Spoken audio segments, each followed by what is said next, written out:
पूरा मुस्लिम আছে মানে নিজামী আছে মাস সারস আছে মাস চলনে আছে থোড়া শুনে বয়োজ্যেষ্ঠ সব বসে আছেন আমাদের মাস নেই ছাত্র বসে আছেন আজকে এটা ওনারা স্টুডেন্টদের দ্বারা মাধ্যমিকের আগে ওনারা মাধ্যমিকের আগে মাধ্যমিকের ভালো দিতে পারে তারপরে টেস্ট পরীক্ষা ওটা একটা অর্গানাইজেশন প্ল্যান কোর্স বলে ওরা স্কুলে গিয়ে ছেলেদের পরীক্ষা নিয়েছিল এবং যারা ভালো রেজাল্ট করেছে তাদের দেওয়া হচ্ছে এবং তাদের ইঞ্জিনিয়ার স্কলারশিপ দেওয়া হচ্ছে ওরা ভালো রেজাল্ট আরো ভবিষ্যতে এগোতে পারে এবং বিভিন্ন কলেজে ভর্তি হচ্ছে সেগুলো চলছে তোমরা দেখো সেটা বলো যাতে ভালো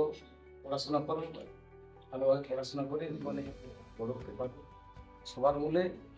সব থেকে সবার মূলে ভগবানকে ধরে রাখবে বাড়িতে বাবা মা যারা আছেন গুরুজন আছেন স্কুলের শিক্ষক শিক্ষিকা যারা আছেন তাদের সম্মান করবে লক্ষ্য নিজের ভবিষ্যৎ লক্ষ্য ঠিক রাখবে